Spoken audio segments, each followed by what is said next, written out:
आओ जी, तो क्या करना है अभी हमें बोलो।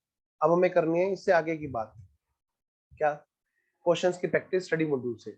Illustration number 1, company deals in 3 products. Study mate के सारे इलस्ट्रेशंस, कंपनी 3 प्रोडक्ट में डील करती है जी। कौन कौन से? ए, बी और सी।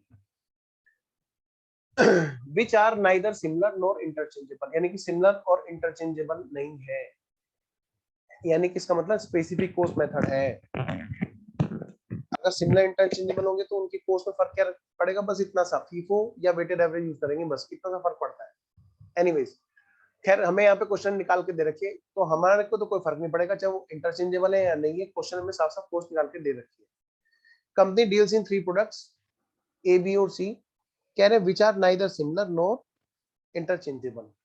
तो हमें क्या करना है जी, यहाँ पर कह रहा है at the time of closing of its accounting account for the year 2021-22, 2021-22 के लिए अगर तुम्हारे अकाउंट क्लोजिंग की जाए तो भाई ये बताओ ऐसे में क्या हिस्टोरिकल और एनआरवी हम आपको बता रहे हैं, आपको डिटरमाइन करना है क्लोजिंग स्टॉक की वैल्यू को, क्लोजिंग स्टॉक की वैल्यू को आपको डिटरमाइन करना है, what will the value of closing stock. आइए जी फटाफट से करें इस क्वेश्चन को भी। सर हो जाएगा। कोई नहीं, अभी लिख के करेंगे बस। कैसे प्रेजेंट करेंगे इसको एग्जाम में? ऐसे नहीं जैसे इसने दे रखा है, ऐसे नहीं जैसे इसने दे रखा है, ऐसे नंबर नहीं आएंगे। ICAI स्टडी मटेरियल क्वेश्चंस,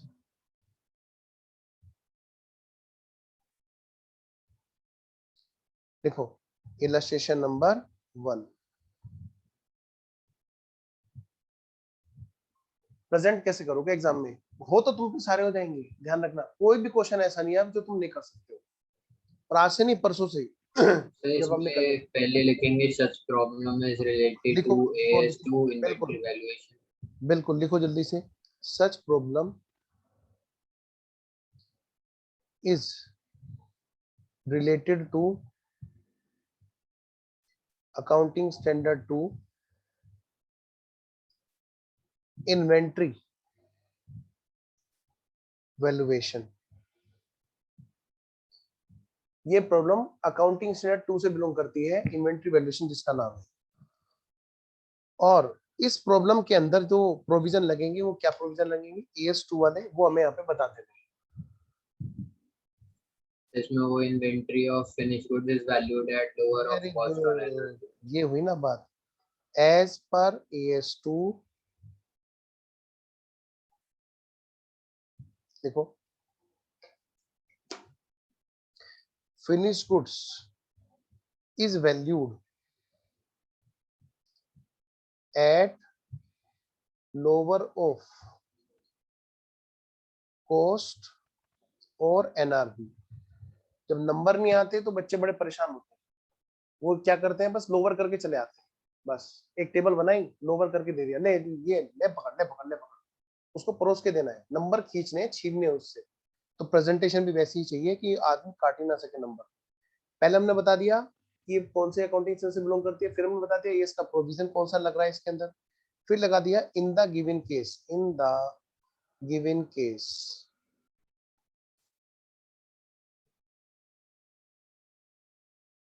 देखिए इन्वेंट्री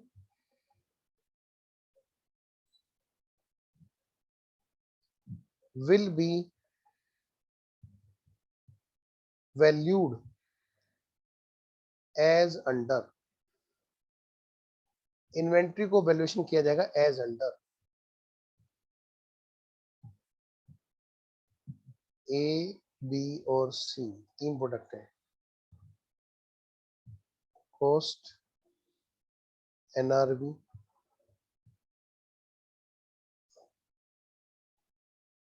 आइटम्स। ध्यान रखना, मैं तो तुम्हें प्रैक्टिस करवा रहा हूँ, कर तो तुम सारे दोगे एकदम, लेकिन उसी चीज को ऐसा कैसे करके आए कि सारे नंबर ले आए। लोअर कॉस्ट हमारी है कितने की, कॉस्ट हमारी प्रोडक्ट ए की 40 रुपए की, प्रोडक्ट बी की 32 रुपए की, प्रोडक्ट सी की 16 रुपए की, एनआरवी कितने की है 28 रुपए की, तो विच एवर लेस 28। इधर 32 के साथ में एनआरवी कितने की है, ये भी 32 के, तो विच एवर लेस तो 32 ही रहेगा। इधर 24 के एनआरवी है, तो भाई विच एवर लेस कॉस्ट कम आ जाएगी, यानी कि 16 रुपए। तो जो इन्वेंट्री की वैल्यू होगी वो हमारी होगी इनका टोटल 48,56 और ये 76, 76 रुपीज। फिर इसके बाद में हमें एक छोटी सी लाइन और लिखनी है वहां पर। ये लाइन बहुत कम क्वेश्चंस में दिखाई देगी जो मैं यहाँ पे ले रहा हूँ, conclusion. Conclusion hence closing stock value as per AS2 comes out ₹76। बेटे बुक के सॉल्यूशन में और अपने सॉल्यूशन में फर्क समझो। आप पूरे नंबर का काम कर रहे हो, बुक एक सिर्फ सजेस्टेड आंसर देती है, सजेस्ट करती है बस कि भाई इस तरह का आंसर होना चाहिए, इस तरह का। उसने पूरा आंसर नहीं देती कभी भी प्रेजेंटेशन के साथ में। अगर पूरा आंसर वो बता देगी फिर बेटे फिर आप क्या करोगे? वो सिर्फ स्टडी मटेरियल टफ इसीलिए होता है। एनीवेज आइए जरा, ये था हमारा इलस्ट्रेशन नंबर 1। अब हम चल रहे हैं कहां पर, इलस्ट्रेशन नंबर 2 की तरफ। पढ़िए जरा इलस्ट्रेशन नंबर 2, इसको हम बिना लिखे कर लेंगे, डोंट वरी। एक्स लिमिटेड ने परचेज किया goods at the cost of 40 lakh in October 2021। October 2021 में 40 लाख रुपए की कॉस्ट का गुड्स परचेज किया एक्स लिमिटेड ने, टिल मार्च 31 मार्च 2022 तक। ठीक है, अच्छा 75% तो बेच दिया। बताओ बेटे, जब 75% बेच दिया तो इसका मतलब, मैं अगर तुमसे बात करूं इलस्ट्रेशन नंबर 2 की, मैं प्रेजेंटेशन पे वर्क नहीं कर रहा, सिर्फ समझाने पे बात कर रहा हूं। अगर मैं बात करूं टोटल जो माल खरीदा, टोटल जो माल खरीदा परचेज, वो था यहाँ पे 40 लाख रुपए की कॉस्ट का। कितने की? 40 लाख रुपए की कॉस्ट का माल इसने साल भर में खरीदा। और ये क्या कह रहा है क्वेश्चन, इसका 75% बेच दिया। कह रहा है क्या? 75% सोल्ड। तो इसका दूसरा मतलब क्या होता है बोलो? 25% बच गया इन स्टॉक। अब आप करके देखो एक बार, क्या करोगे बताओ।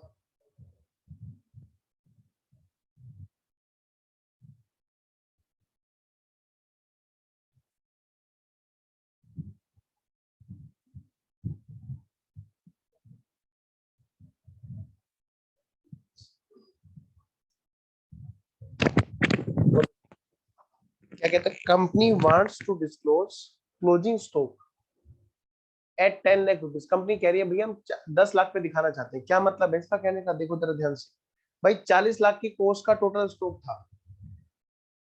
बताओ 25% की कोस्ट कितने की आएगी? बताओ 40 लाख का 25% कितना होता है? 10 लाख। 10 लाख। इसका मतलब कंपनी ये चाहती है कि वो कोस्ट पे दिखाए।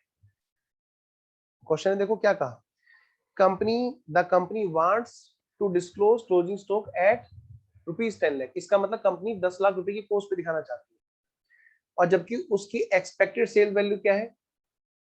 11 लाख है, जिसपे 10% का कमीशन आएगा। एडवाइस कीजिए correct closing stock to be disclose at 31 March 2022। बेटे देखना जरा, जबकि इसकी ये तो बात हुई किसकी? कोस्ट की। ये तो बात हो गई नंबर 1, ये तो भाई कोस्ट है कि नहीं? लेकिन हमें क्या करना है, एज पर एस टू बताओ, एनआरबी और कोस्ट दोनों के जो कम है उस पर दिखाना होता है। फिनिश गुड्स से जब तक नहीं बताएगा रॉ मटेरियल क्या है, ये फिनिश गुड्स। जरा बताना एनआरबी उसे वो 10 लाख पे दिखा सकती है ना? नहीं, पहले कंपैरिजन करेगी ना। पहले बताओ ये क्वेश्चन में जो दे रखा है, क्या ये रॉ मटेरियल दे रखा है? मुझे बताओ। नहीं, नहीं सर। जब तक रॉ मटेरियल साफ साफ नहीं बताएगा तब तक हम रॉ मटेरियल नहीं मानेंगे। मतलब ये क्या है? फिनिश, सबसे पहली बात। और फिनिश गुड्स का वैल्यूएशन कैसे होगा बताओ? As per AS two cost और एनआरबी विचएवर लेस। और यहाँ पर जो ये 10 लाख पे दिखाना चाहती है बिना कुछ कंपैरिजन के, यानी कि ये कोस्ट पे दिखाना चाहती है, क्योंकि 10 लाख तो कोस्ट के अमाउंट है यहाँ पे। जबकि हमें क्या करना है, पहले कंपैरिजन करना है। बताओ भाई एनआरबी कितनी आएगी इस क्वेश्चन में?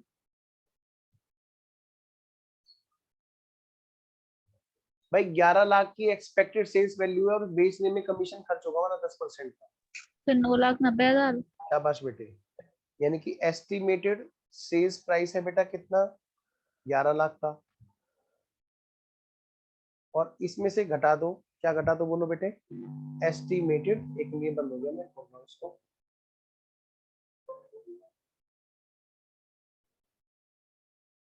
एस्टिमेटेड सेलिंग एक्सपेंस घटा दो जी, इसमें से कितना, 10% का, यानी कि बेटे कमीशन। ठीक है जी, क्या है, सेलिंग एक्सपेंस, बताओ जी कितना आएगा, 11 लाख का 10% कितना आएगा, मैं तो भूल गया, बताओ क्या होगा, बहुत मुश्किल है क्या, नहीं, 1.10 लाख। इसका मतलब अगर मैं देखूं इसमें, तो घटाने के बाद में जो मेरी एनआरवी आएगी वो कितनी आएगी जी, एनआरवी 11 में से एक है बचा कितना, 10 में से हो गया, यानी कि 9.90 लाख, ये है हमारी नेट रियलाइजेबल वैल्यू, एनआरवी। कोई दिक्कत है बेटा किसी को, बताते ही नहीं बच्चों, नहीं ना, चलिए, तो दोनों में से कम क्या है बताओ, दोनों में से कम क्या है, 9.90 लाख। तो आप इसको प्रेजेंट कैसे करोगे एग्जाम में, अब मुझे बताएगा कोई प्रेजेंटेशन कैसे होगी, या तो मैं लिख के बताऊंगा, नहीं तो फिर आप मुझे और बताओ। देखो छोटा क्वेश्चन है, चलो मैं ऐसे बता देता हूँ। सबसे पहली बात, ये लिख देंगे lower of cost. So while looking at such problem is related to AS2 inventory valuation, whereas per AS2 finished goods is valued at lower of cost or NRV.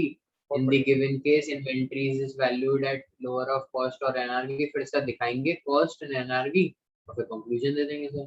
Very good, बहुत बढ़िया, एक लाइन और जोड़ देना, since raw material is not given, hence it is finished goods, है ना। Sir ये कहाँ पे लिखेंगे? इन द गिवन केस, क्योंकि इस क्वेश्चन में हमें ये नहीं बता रखा है रॉ मटेरियल है, इसलिए वो क्या है, finish goods, hence this is to be valued at lower of cost और एनआरवी एज अंडर करके फिर एक तरफ कॉस्ट लिख दो, फिर एनआरवी लिख दो, उसके बाद आइए इलस्ट्रेशन नंबर 3, ध्यान रखना बहुत ही प्रेजेंटेबल बनाना है अपने आप को एएस में। सीए फाइनल में तो नाम ही उसका रिपोर्टिंग कर दिया गया, फाइनेंशियल रिपोर्टिंग, क्योंकि रिपोर्टिंग पे सबसे ज्यादा जोर डालना है और उसकी जड़ इंटर से है। आओ बेटा इलस्ट्रेशन नंबर 3, इलस्ट्रेशन नंबर 4, दो रह रहे हैं, इनको निपटाते फिर हमारा ईएससी ओवर हो जाएगा। इन द प्रोडक्शन प्रोसेस 5% क्या है, हमारी नॉर्मल वेस्टेज है, ठीक है। 5000 मीट्रिक टन जो है हमने क्या क्या इनपुट किया, ठीक है, और लेकिन वेस्टेज हुई कितनी, 300 मीट्रिक टन, पक्का। आओ जरा देखिए जरा इलस्ट्रेशन नंबर 3 क्या है सर, इसमें लिखने वाली बात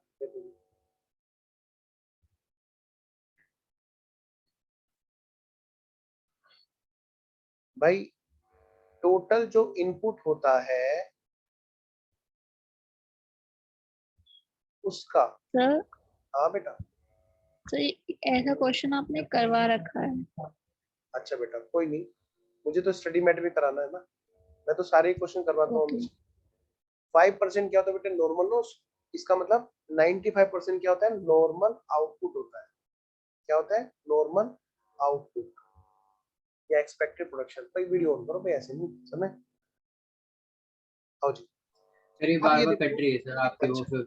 अच्छा ठीक है, ओके ओके, अगर दिक्कत है तो फिर तो भाई देखो यहाँ पे बताओ कितना इनपुट है, ये बताओ 5000 मीट्रिक टन, कह रहे 5000 मीट्रिक टन हमने इनपुट किया, 5000 मीट्रिक टन क्वांटिटी हमने इनपुट की, बताओ इसका 5% यानी कि 250 मीट्रिक टन हमारा नॉर्मल लॉस होगा, आज ही होगा, यानी कि कितना होना चाहिए, 4750 मीट्रिक टन हमारा नॉर्मल आउटपुट होगा, पक्का। बताओ 5000 मीट्रिक टन की कॉस्ट क्या है जी, cost per metric tonne of input is 1000, बेटे मल्टीप्लाई कर दो एट द रेट ऑफ 1000 पर मीट्रिक टन, तो जो हमारी कॉस्ट आएगी वो कितनी आएगी जी, मल्टीप्लाई करना, कॉस्ट है हमारी 5000 और 1000, यानी मैं कह सकता हूँ बेटे 50 लाख रुपए हमारी क्या है बेटा, कॉस्ट है। बताओ जी यहाँ तक कोई दिक्कत, तो जो 50 लाख रुपए की कॉस्ट है, अगर मैं देखूं कॉस्ट पर नॉर्मल यूनिट वो मैंने निकाल ली। कैसे सर? 50 लाख को मैं डिवाइड करूंगा, किससे डिवाइड करूंगा बताओ? नॉर्मल यूनिट 4750 जो हमारी होनी थी मीट्रिक टन। तो यानी कि एक तरह से देखा जाए तो बेटे 50 लाख डिवाइडेड बाई 4750 यानी कि बेटे 1052.63 16 बेटे 4 अंकों तक लिखना है, लेकिन कैलकुलेटर में पूरा लिखना है, लेना है, ध्यान रखना। ये गलती मत कर देना, ये गलती बहुत बच्चे करते हैं, फिर उनकी वैल्यू अलग आती है।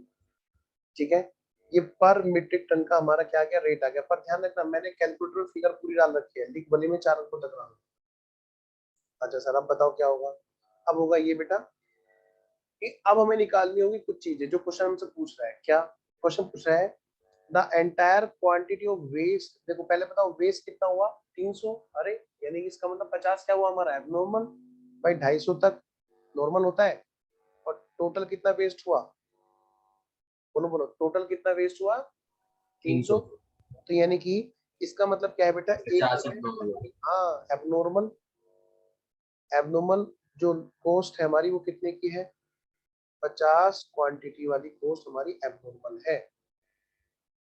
और जो क्लोजिंग स्टॉक है हमारे पास बचा होगा वो कितना बचा होगा? क्लोजिंग स्टॉक वाली क्वांटिटी 4700 बचनी चाहिए थी, 4750, लेकिन बची कितनी? 4700। बेटे इनकी रेट से मल्टीप्लाई कर दो इसकी कॉस्ट से। 1052 1052.6316 into 1052.6316 कैलकुलेटर पूरी रखना। ये कितनी आ गई जी?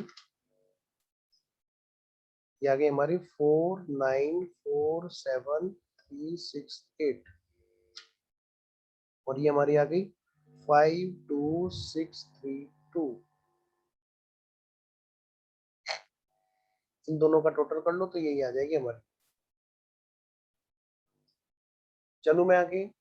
अब हमसे क्वेश्चन में पूछा गया था, ये भी तो पूछा था देखो कि the entire quantity of waste is in on stock at the other end state with reference to accounting standard, how will you value the inventories in this case. कि आप इस टाइम पे इन्वेंटरी को कैसे वैल्यू करोगे? तो हमने कहा भाई हम तो कोस्ट पे वैल्यूएशन करेंगे। एनआरवी तो उसने क्वेश्चन दी, तो कोस्ट है हमारी ये। तो कोस्ट निकालने का सिर्फ तरीका वो आपसे जानना चाह रहे थे कि भाई कोस्ट ढंग से निकालते भी कि नहीं निकालते। पता चला नॉर्मल एब्नॉर्मल का ध्यान नहीं रखते। तो उस चीज के पर्पज से आपसे ये क्वेश्चन पूछा था। ठीक है, उम्मीद है आपको क्लियर है। आओ जी इलस्ट्रेशन नंबर 4 पे चलते हैं जल्दी से। इलस्ट्रेशन नंबर 4 देखो बेटा क्वेश्चन क्या कहता है इलस्ट्रेशन नंबर 4 में। मटेरियल है 200 रुपए का। You are required to value inventory per KG of finish goods.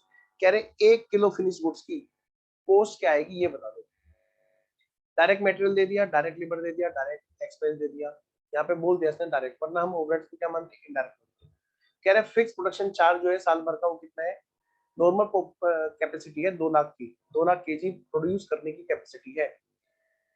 ठीक है, और फिक्स जो सॉरी चार्जेस है वो है 20 लाख।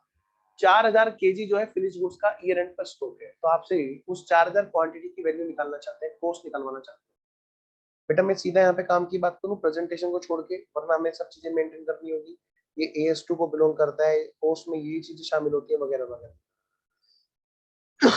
आइए फिर सबसे पहले हम क्या करेंगे बोलो? कॉस्ट पर यूनिट निकालेंगे। Cost per unit of finish goods निकालेंगे। Cost per unit of finish goods निकालेंगे बच्चों। ठीक है जी, सबसे पहले देखो क्वेश्चन में क्या क्या रखा है। मटेरियल 200 रुपए पर केजी है। हाँ जी, एक तो बेटे रॉ मटेरियल, फिर क्या सॉरी रॉ मटेरियल, फिर क्या आपका लेबर, और फिर क्या आपका डायरेक्ट एक्सपेंस ओवरहेड। सॉरी पर केजी, ये पर केजी दे रखे पर यूनिट। क्वेश्चन में दे रखा है 200, ये मैंने 200 और ये कितना दे रखा है 40 और ये कितना दे रखा है 20। 260 तो भाई यहीं पे है प्लस इसमें फिक्स ओवरहेड और जुड़ जाए, बस प्रोडक्शन वाले ओवरहेड और जुड़ जाए।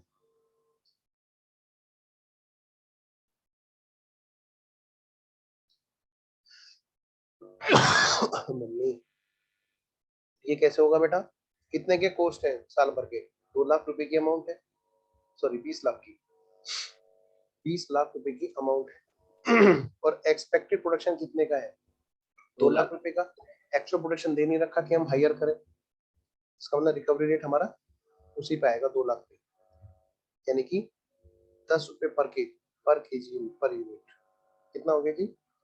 270 रुपए तो हमारी आ गई इसकी cost per unit of finish goods की। क्या हमें इसने एनआरवी दे रखी है? नहीं दे रखी है। तो वैल्यू ऑफ क्लोजिंग स्टॉक कितने का है? क्लोजिंग स्टॉक की जो कॉस्ट आई है कितने की, वही इसकी वैल्यू आएगी, क्योंकि एनआरवी नहीं दे रखा भाई। 270 रुपए पर यूनिट मल्टीप्लाइड बाई कितनी यूनिट है जी? 4000 KG of finish goods multiply कर दो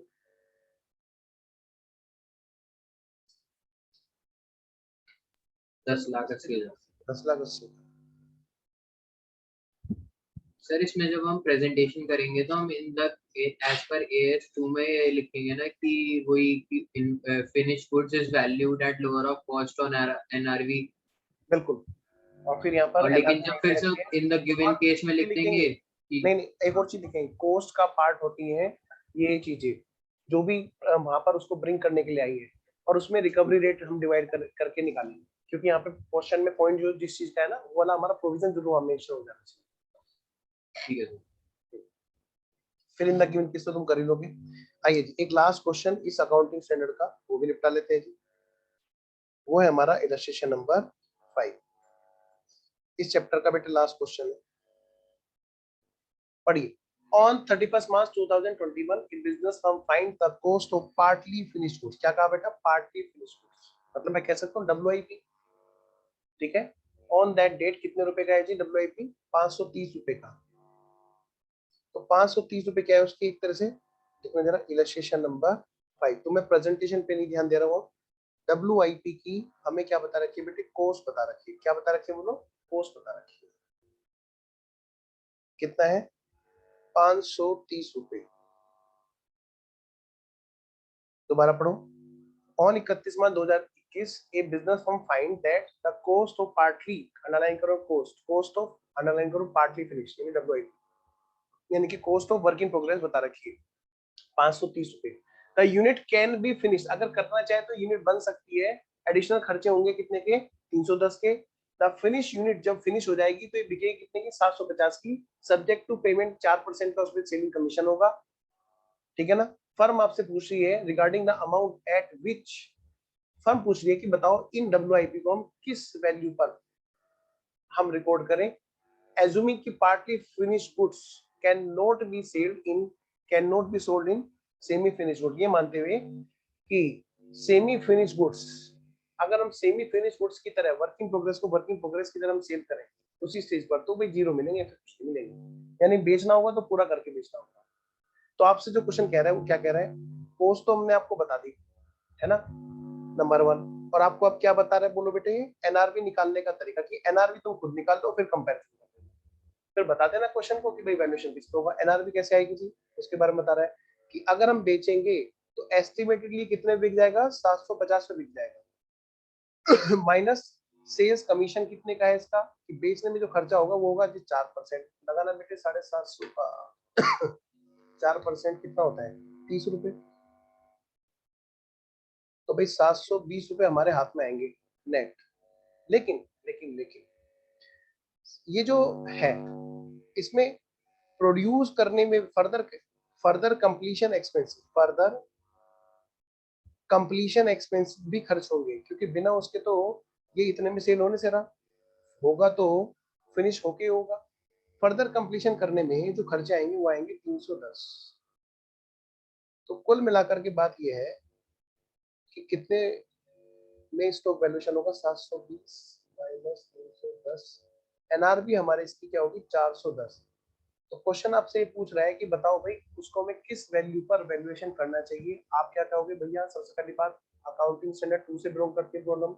नंबर दूसरी बात अकाउंटिंग स्टैंडर्ड 2 के अकॉर्डिंग डब्ल्यूआईपी को भी वैल्यूएशन किया जाता है किस पे, फिनिश गुड्स की तरह, कोर्स और एनआरबी व्हिचएवर लेस पे।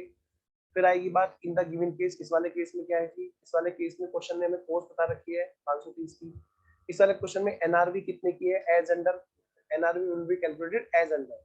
तो आप फिर यहाँ पे ये टेबल सी बना के कैलकुलेशन करके दिखाओगे 410। फिर कहोगे क्या, hence in the given case value will be, value of inventory will be lower of 530 और 410। कितना कितना आएगा बोलो बेटे, दोनों में लोअर कौन बताएगा, सबसे होशियार बच्चा कौन है जी, लोअर कितना आएगा 810 500 410 क्या करें 410 इस पे वैल्यूएशन।